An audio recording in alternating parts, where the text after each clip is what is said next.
Les 8 heures à Jérusalem, 7 heures sur Radio J à Paris. Bonjour à tous et bonjour à toutes. Olivier Granilico micro pour le premier rendez-vous avec l'actualité israélienne ce matin, donc depuis Jérusalem. Et nous commençons avec une réunion importante qui a eu lieu hier, une réunion du cabinet de la sécurité qui s'est réunie hier donc à Jérusalem. De quoi ont parlé les membres de ce forum sécuritaire qui s'est réuni pour la première fois depuis 2 mois.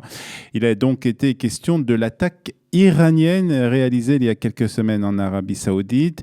Une attaque qui inquiète énormément les responsables sécuritaires israéliens du fait du manque de réaction de la part de l'Arabie Saoudite et aussi du silence des États-Unis après cette attaque à Jérusalem. On estime que l'audace que l'Iran a fait preuve pourrait l'encourager à essayer aussi d'attaquer Israël de la même manière. C'est en tout cas les estimations qui ont été données hier lors de cette réunion du cabinet de la sécurité à Jérusalem.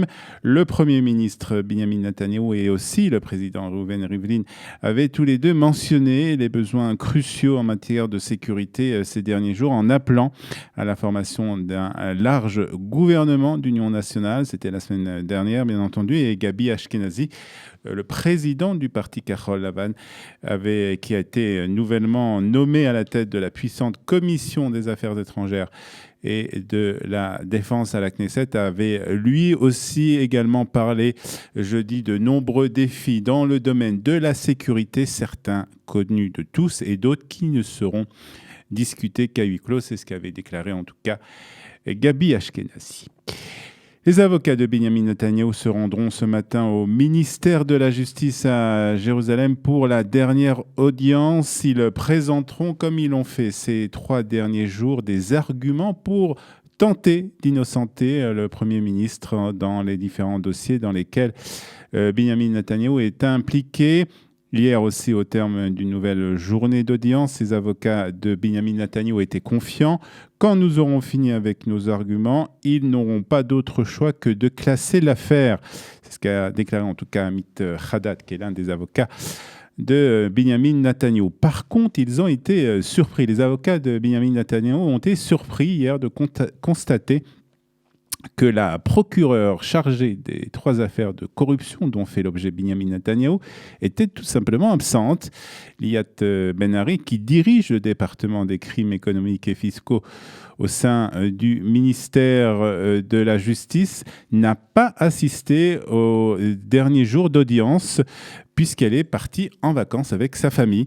Interrogée sur cette absence, le ministère de la Justice a déclaré qu'elle s'était rendue à l'étranger pour un déplacement d'une durée non communiquée qui ne pouvait pas être annulée.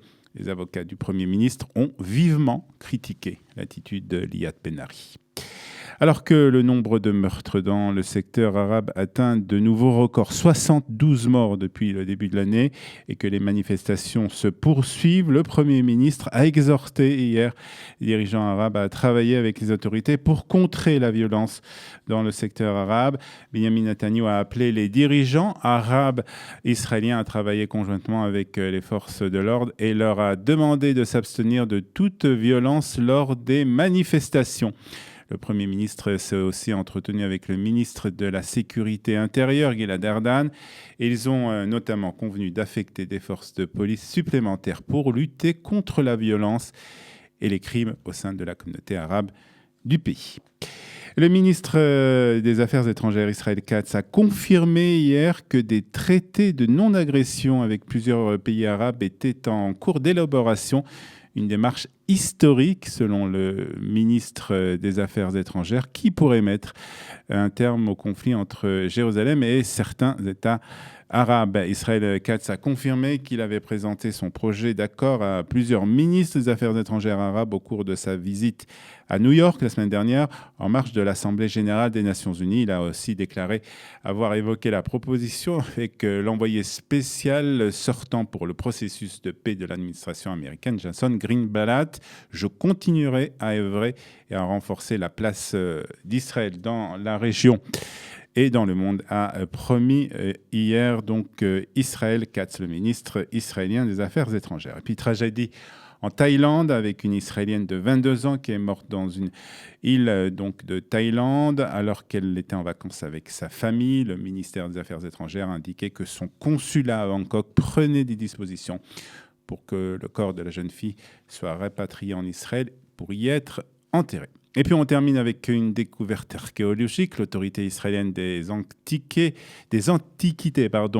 a présenté dimanche les vestiges d'une ville qui a été construite il y a plus de 5000 ans, une des plus anciennes et des plus grandes surtout du Proche-Orient. Cette découverte a été faite près de la ville de Hadera dans le centre du pays et c'est l'une des découvertes archéologiques les plus importantes de ces dernières années. Entre 5000 et 6000 habitants vivaient ici d'agriculture et de commerce, c'est ce qu'a en tout cas déclaré Yitzhak Paz en découvrant donc cette ville. Yitzhak Paz donc de l'autorité israélienne des antiquités. Environ 4 millions de fragments ont été trouvés sur le site provenant donc de poteries, d'outils en silex et de vases en pierre et en basalte. On termine comme chaque jour par la météo du jour et le météo donc de ce lundi 7 octobre. Il fera aujourd'hui 28 degrés à Tel Aviv, 33 à Tibériade, 32 à Beersheba et 35 à Eilat. Nous nous retrouvons à 7h30 heure de Paris, 8h30 heure de Jérusalem pour la revue de la presse et des médias israéliens tout à l'heure.